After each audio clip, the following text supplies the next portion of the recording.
I wanted to wait until the deal was official to talk about it, and since the Warriors have decided to go through and take Gary Payton despite his injuries, the trade is now official. The 4-team deal sees the Warriors receiving GP2, the Blazers receiving Kevin Knox, the Hawks getting Saddiq Bey, and the Pistons landing James Wiseman. I really wanted to talk about this deal from the Pistons' perspective, as it left a lot of people asking, myself included, what are the Pistons doing here? The team now effectively has 5 playable centers in Wiseman, Jalen Duren, Isaiah Stewart, Nerlens Noel, and Marvin Bagley, who you could argue is a power forward but definitely not a perimeter player. It's possible that Nerlens Noel could be bought out, as he seems like the odd man out here, but that still leaves Detroit with 4 solid centers, which is just unrealistic. They've tried playing Stewart at the 4 some this season, and it's been alright, but you can't really expect to play 2 of the 4 big guys together all that often. It feels very similar to the 2010s teams, where they tried to play 3 bigs in Josh Smith, Greg Monroe, and Andre Drummond together. It was just really clunky. In order to try and get a better idea of what the plan is for the Pistons and which guys they should move forward with, let's talk about each of the guys individually, leaving Wiseman for last. Before we get into the Pistons' hoarding of big men, if you enjoy my content and have watched a few videos of mine, think about subscribing. 96% of my viewers are actually not subscribed, so if you've watched me before and enjoy the content, drop a sub and comment down below. It really helps the channel. Let's start with the player who should be the top guy in the big man rotation for Detroit, rookie center Jalen Duren. He has been extremely impressive as a 19-year-old rookie this season, and he must have been motivated by the Wiseman trade news. He had a 30-point, 17-rebound outing shortly after the deal was first announced. At 6'10" and 250 pounds, Duren is an imposing physical presence as a teenager, and he is extremely strong. His athleticism and strength at his height remind me of Orlando Magic Dwight Howard, and the Pistons would absolutely love it if he could hit that level. Dwight was an absolute monster for the Magic and took them to a finals appearance.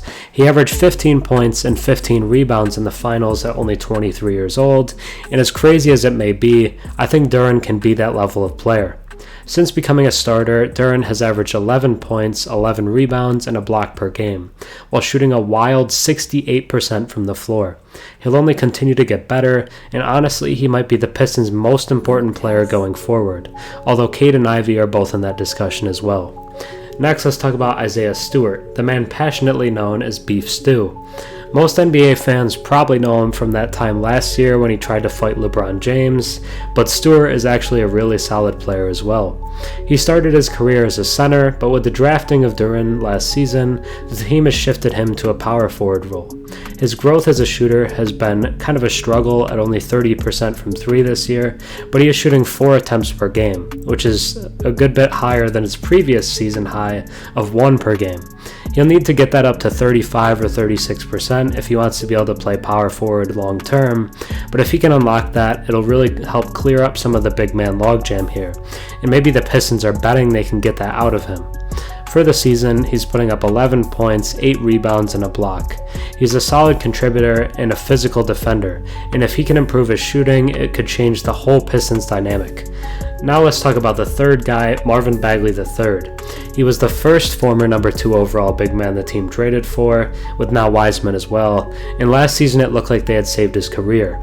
After being traded to the team last trade deadline, he averaged 15 points, 7 rebounds, and an assist, while looking like a good contributor. He had built up a good relationship with Cade Cunningham, and they were a solid pick-and-roll pairing. This led him to signing a 3-year, $37 million contract with the Pistons last offseason, which was amazing after the Kings were often not even playing him during the end of his time in Sacramento. Unfortunately, he has missed over half of the season this year, playing in only 25 games. For the year, he's averaging 11 points and 6 rebounds, and the dip in production has to do with some injury issues as well, as the emergence of the rookie star Jalen Duren. Finally, let's talk about the new addition to the squad, James Wiseman. The Pistons sent out Saddiq Bey for Wiseman, and Bey was putting up 15 points per game for Detroit, so they must see a lot of upside in Wiseman to make this deal. After the success of last season's Bagley trade, the front office was likely willing to make a deal and try to turn around another supposed bust. He was supposed to be the best center of the Curry Warriors era, but Wiseman could never even become the full-time starter, with Kevon Looney consistently outperforming him there, and Wiseman missing a lot of time with injuries.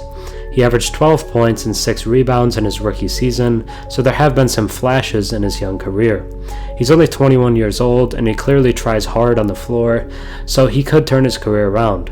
Before being drafted, his draft profile by The Ringer listed him as having massive two-way potential. However, it also said that he was best suited for a simple, rim-running role for the early part of his career. So maybe this is more of a next season investment. Cade Cunningham would be a great pick-and-roll partner who could throw him lobs off of the rolls.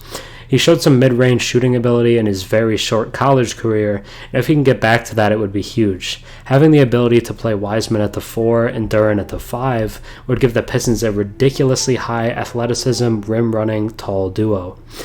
So, is the Pistons deal for Wiseman genius or a bad risk to take? Honestly, I kind of like it. I think it signals that Bagley might not be a long-term piece for Detroit, and the team can roll forward with a big man trio of Wiseman, Duren, and Isaiah Stewart. The two-way potential of a Wiseman-Duren pairing is through the roof, and if they can both reach their potential, it could really pay off.